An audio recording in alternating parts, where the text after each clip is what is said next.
ഓം ശ്രീ മഹാദേവിയെ നമഃ. നമസ്കാരം. ശ്രീ ലളിതാ സഹസ്രനാമ സ്തോത്രത്തിന്റെ 777 മുതൽ 805 വരെയുള്ള നാമാർത്ഥങ്ങളാണ് നമ്മൾ ഇന്ന് അറിയാൻ പോകുന്നത്. ആദ്യം നമുക്ക് ശ്ലോകം ഒന്ന് ചൊല്ലാം. ഓം ഗുരുഭ്യോ നമഃ. ഓം ഗംഗണപതയേ നമഃ. ഓം ശ്രീ പരാശക്തിയേ നമഃ. വീരാരാധ്യ വിരാട് രൂപ വിരജാ വിശ്വധോമുഖി പ്രത്യഗ്രൂപ പരാകാശ പ്രാണദ പ്രാണരൂപിണി മാർത്താണ്ഡ ഭൈരവാരാന്ത്യ മന്ത്രിണ്യസ്തരാജ്യധു ത്രിപുരേശി ജയത്സേനാസ്ത്രൈഗുണ്യ പരാപര സത്യജ്ഞാനാനന്ദരൂപ സാമരസ്യ പരായണ കബർദിനി കലാമാല കാമദുഃഖാമരൂപിണി കലാനിധി കാവ്യകലാരസജ്ഞാരസശേഭധി പുഷ്ട പുരാതന പൂജ്യ പുഷ്കര പുഷ്കരേക്ഷണ. ഇന്ന് ഈ ശ്ലോകത്തിന്റെ നാമാർത്ഥങ്ങളാണ് നമ്മൾ അറിയാനായിട്ട് പോകുന്നത്. ആദ്യത്തെ നാമം വീരാരാധ്യായേ നമ. വീരന്മാരാൽ ആരാധിക്കപ്പെടുന്നവളാണ് ദേവി എന്ന് നാമാർത്ഥം. അടുത്ത നാമം വിരാട് രൂപായേ എന്നാണ്. വിരാട രൂപത്തിലുള്ള ദേവിക്ക് നമസ്കാരം. വിശ്വം മുഴുവൻ നിറഞ്ഞു നിൽക്കുന്ന ബ്രഹ്മത്തോടു കൂടിയതാണ് വിരാട് രൂപം. അങ്ങനെ പ്രപഞ്ച രൂപത്തിൽ വർത്തിക്കുന്നവളായ ദേവി എന്ന് നാമാർത്ഥം സൂചിപ്പിക്കുന്നു. വിരജായേ നമ. കാമക്രോധങ്ങളില്ലാത്തവളായ ദേവി എന്ന് നാമാർത്ഥം പറയുന്നു. വിശ്വധോമുഖേ നമ. വിശ്വരൂപത്തിൽ അടങ്ങിയിരിക്കുന്ന പല അനേകം മുഖങ്ങളോടുകൂടിയവൾ എന്ന് നാമാർത്ഥം. പ്രത്യഗ്രൂപായേ നമ. അതായത് പ്രത്യഗ്രൂപ എന്നാൽ നമ്മള് അകത്ത് തിരയേണ്ടവളായ ദേവി എന്ന് സാരം. അകത്ത് തിരയേണ്ടവൾ എന്ന് പറഞ്ഞാൽ പുറത്ത് തിരഞ്ഞാൽ നമുക്ക് കാണാൻ സാധിക്കില്ല. നമ്മുടെ ഉള്ളിലുള്ള ആത്മജ്ഞാന സ്വരൂപിണിയായിട്ടുള്ള ദേവിയെ തന്നെയാണ് ഈ നാമാർത്ഥം പറയുന്നത്. പരാകാശായേ നമ. പരമമായ ആകാശമായവൾ, പരബ്രഹ്മസ്വരൂപിണിയായ ദേവി എന്ന് നാമാർത്ഥം. ഓം പ്രാണദായേ നമ. പ്രാണദായി എന്ന് പറഞ്ഞാൽ നമുക്കറിയാം നമ്മുടെ ഉള്ളിലെ ജീവചൈതന്യമായ ദേവിയാണ് അല്ലെ. അപ്പൊ ജീവചൈതന്യം നൽകുന്നവളാണ് എന്ന് നാമാർത്ഥം പറയുന്നു. അതായത് പ്രാണശക്തി നൽകുന്നവളായ ദേവി അല്ലെ. നമ്മുടെ ഇന്ദ്രിയങ്ങൾക്ക് പ്രവർത്തിക്കാനായിട്ട് പ്രാണശക്തി ആവശ്യമാണ്. അപ്പൊ അങ്ങനെയുള്ള ദേവി എന്ന് നാമാർത്ഥം പറയുന്നു. ഓം പ്രാണരൂപിണി നമ. പ്രാണസ്വരൂപിണിയായ ദേവി എന്ന് നാമാർത്ഥം. ഓം മാർത്താണ്ഡ ഭൈരവ ആരാധ്യായി നമ. മാർത്താണ്ഡ ഭൈരവനാൽ ആരാധിക്കപ്പെടുന്നവളെന്ന് നാമാർത്ഥം. മാർത്താണ്ഡ ഭൈരവൻ എന്നാൽ പരമശിവന്റെ അവതാരത്തിന് ആ നാമമുണ്ട്. അതുപോലെ ശ്രീചക്രത്തിലെ ഒരു ഉപാസകനും ആ നാമാർത്ഥത്തിലുണ്ട് എന്ന് പറയാം. ഓം മന്ത്രിണ്യസ്ത രാജ്യതുരേ നമ എന്ന് വെച്ചാൽ എന്താണ്? ദേവി ഓരോരുത്തരെയും ഓരോ ദേവന്മാരെയും ഓരോ കർമ്മങ്ങൾക്ക് നിയോഗിച്ചിട്ടുണ്ടല്ലേ. അപ്പോ ശ്യാമള ദേവി എന്ന മന്ത്രിണി ദേവിയെ രാജ്യഭാരം ഏൽപ്പിച്ചിരിക്കുന്നു എന്നാണ് നാമാർത്ഥം സൂചിപ്പിക്കുന്നത്. മാതംഗി ദേവിയും ശ്യാമളാദേവി തന്നെയാണ്. അപ്പൊ അങ്ങനെയുള്ള അർത്ഥത്തിലാണ് ആ നാമം വരുന്നത്.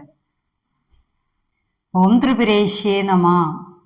നമ്മളെ കഴിഞ്ഞ നാമത്തില് ത്രിപുരങ്ങളെ കുറിച്ച് പറഞ്ഞിരുന്നു അല്ലെ. അങ്ങനെ ത്രിപുരങ്ങളുടെ ഈശ്വരിയായിട്ടുള്ള ദേവിയാണ് ആ നാമാർത്ഥം സൂചിപ്പിക്കുന്നത്. ഓം ജയത് സേനായേ നമ. ശത്രുക്കളെ ജയിക്കുന്ന സേനയോട് കൂടിയവളാണ് ദേവി എന്ന് നാമാർത്ഥം. ഓം നിസ്ത്രൈഗുണ്യായേ നമ.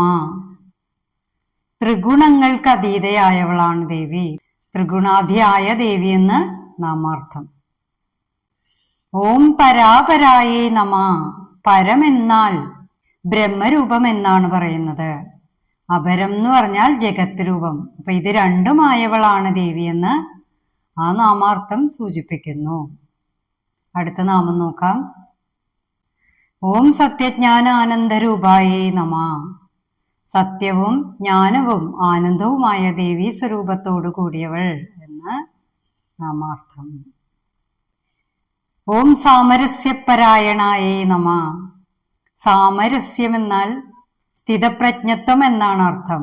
എന്ന് വെച്ചാല് ഉത്കണ്ഠ ഇല്ലാതിരിക്കുക, സുഖത്തിലും ദുഃഖത്തിലും ഒരേ മനോഭാവത്തിലിരിക്കുക, കാമക്രോധ ഭയം അങ്ങനെയൊന്നും ഇല്ലാതിരിക്കുക, അങ്ങനെയൊക്കെയുള്ള ഗുണങ്ങളോടുകൂടിയ ദേവിയെയാണ് ആ നാമാർത്ഥം സൂചിപ്പിക്കുന്നത്. ഓം ഖബർധിന്യേ നമഃ. ശിവപത്നിയായ ദേവിയാണ് ഖബർധിനി എന്ന നാമത്തിൽ സൂചിപ്പിക്കുന്നത്. ശിവന്റെ ജടയ്ക്ക് കബർധം എന്ന നാമമാണുള്ളത്. അതിനാലാണ് ആ നാമാർത്ഥം വരുന്നത്. അടുത്ത നാമം നോക്കാം. ഓം കലാമാലായേ നമഃ.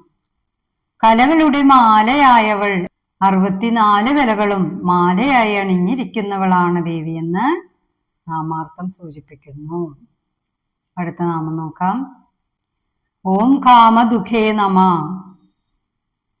ഭക്തന്മാർക്ക് കാമധേനു ആയിരിക്കുന്നവളാണ് എന്ന് നാമാർത്ഥം.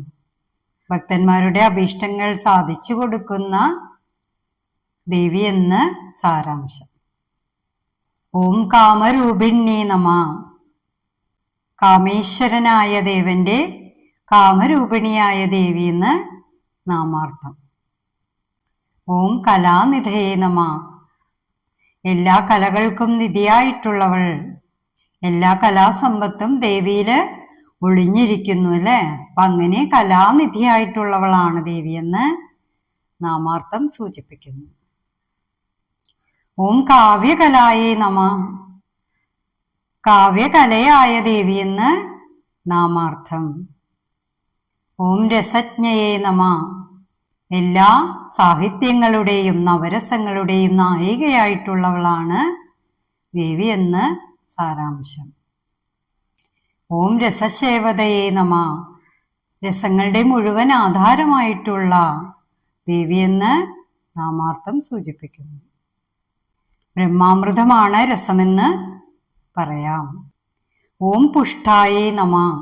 ഭക്തന്മാരുടെ സ്നേഹഭക്തിയാലും ദേവിക്ക് പുഷ്ടിയായ ദേവിയെന്ന് നാമാർത്ഥം സൂചിപ്പിക്കുന്നു. ഓം പുരാതനായേ നമഃ. പുരാതനയായ ദേവിയെ കുറിച്ച് സൂചിപ്പിക്കുന്നു. അതായത് സൃഷ്ടിക്ക് മുമ്പും ദേവിയുണ്ട് അല്ലെ. അപ്പൊ അങ്ങനെയുള്ള ദേവിയാണ് ആ നാമാർത്ഥം പറയുന്നത്. ഓം പൂജ്യായേ നമഃ. പൂജനീയായ ദേവിക്ക് നമസ്കാരം. ഓം പുഷ്കരായേ നമഃ. ഭക്തന്മാരെ പോഷിപ്പിക്കുകയും അവർക്ക് സമൃദ്ധി നൽകുന്നവളുമാണ് ദേവി. അതുപോലെ പുഷ്കര എന്നാൽ താമര എന്ന അർത്ഥമുണ്ട് കേട്ടോ. പുഷ്കരേക്ഷണായേ നമഃ. പുഷ്കരം താമരയാണ്. താമരദളത്തിന്റെ നേത്രങ്ങളോടുകൂടിയ ദേവിയെന്ന് നാമാർത്ഥം സൂചിപ്പിക്കുന്നു. 805 വരെയുള്ള നാമങ്ങളുടെ അർത്ഥങ്ങളാണ് നമ്മളിവിടെ അറിഞ്ഞത്. അടുത്ത നാമങ്ങളുമായിട്ട് നമുക്ക് അടുത്ത ദിവസം കാണുന്നത് വരെ എല്ലാവർക്കും ശുഭദിനം ആശംസിച്ചുകൊണ്ട് നന്ദി, നമസ്കാരം.